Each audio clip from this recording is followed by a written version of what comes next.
Hi guys, this is the first video that I'm doing. So if I kind of screw it up, know that it's Amo that is doing it. The first thing I wanted to talk to you guys about was the they say, I say poem. Now, a lot of you guys have been texting me, messaging me, reminding me that the Google Forms is not working. Here's an alternative for you to do. You guys can just take a Google Docs document and use my example. Sorry about Murphy barking in the background. But you can take a Google Docs document and, and you can just finish this out and share it to me in Google Drive. Pretty easy to do. I appreciate your guys' patience. I appreciate all this. Again, I'd rather be in the classroom with you guys any day of the week. The reason why I wanted to do this is to show you how easy poetry is to write. A lot of you guys don't write poetry, you don't like to write poetry, you write really bad poetry. Why? Because you don't like poetry. It's pretty easy to do and it can mean a lot.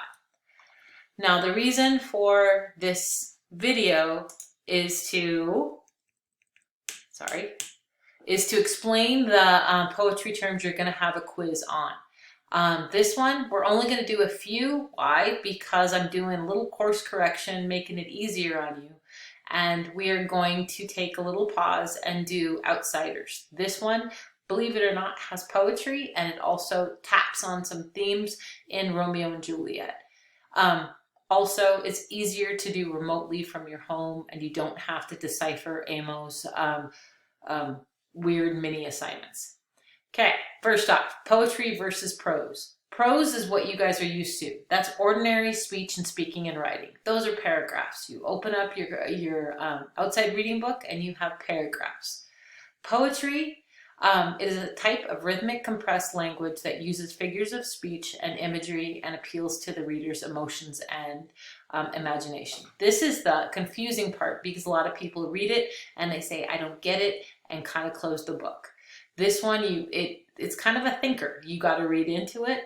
And this one, instead of paragraphs, it has stanzas. This one, a stanza is a poetry paragraph. Poems are usually kind of spread out and have big spaces. Those chunks of poetry are called stanzas. Imagery, you guys did a good job with the chill spot poems, but it's easy. It's really easy to do. Imagery is anything that appeals to the five senses, like this picture. You have Easton Shoup doing a backflip at a volleyball game. We see one shot of that event. We don't know what's going on with individual people. We don't know what's going on with the game. We can only see this one spot, and that's what imagery does. It doesn't tell the whole story, but it tells you just a portion of it.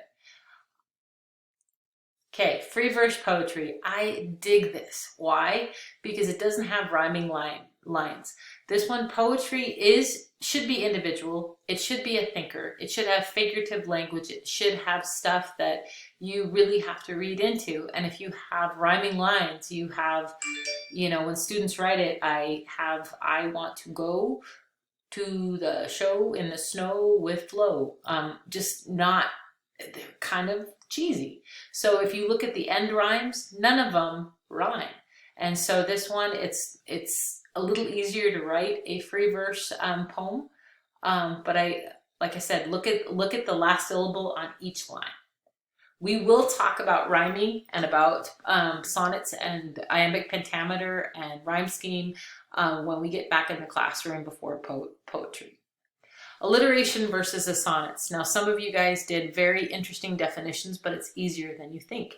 It's the repetition of consonant sounds. Alliteration is the repetition of consonant sounds. Peter Piper picked a pile of pickled peppers. P, P, P, P. Those are consonant sounds. What's a consonant?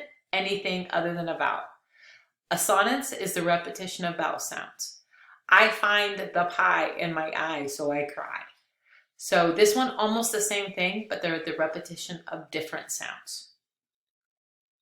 Metaphor versus simile. Now these two, very similar. Look at the first two parts of the definition. Both of them are the comparison of two unlike things. But metaphor is without using like or as, and simile is. I always remember Forrest Gump's quote when I think of the two because it's easy to mix them up. This one, and if you look at the cartoon over here, metaphor says you're a weasel, and simile says, well, I'm like one.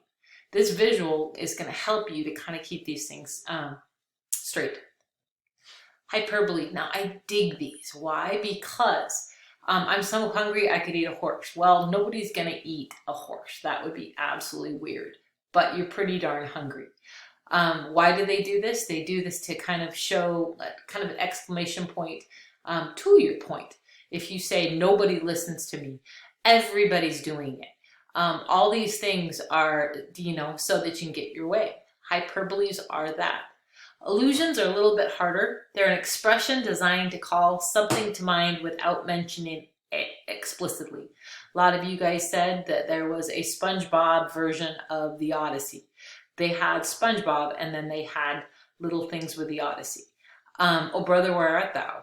That is an allusion to the Odyssey. A lot of the things for that were indirect, but they weren't outright. So allusion is just a reference to another work. Personification. Make an inanimate object have human-like qualities.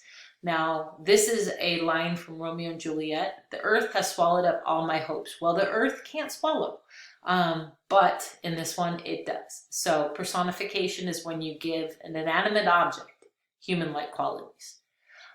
Shakespeare does a lot of puns, play on word. You take a word that sounds like another word and use it in the sentence. It's a play on words. I'm so bored, I really wish something fun would come along. And now bored and would, you guys totally get the point. Now these are the ones you guys are going to have a quiz on. Now the quiz, I'm going to introduce that on Wednesday, and you guys have until Friday to get this done. If you have any questions on this, please let me know. I really like hearing from you, and I can't tell you how much I'm going to spoil you guys when we get back in the classroom for all your patience with my crazy assignments. This one came, I really wasn't prepared to go remote so quick, but I really appreciate your patience with me. Any questions? Text, message, email. I dig all of them. Again, I miss you guys, and I can't wait to get back in the classroom. Okay. I'm going to sign off now. Bye-bye.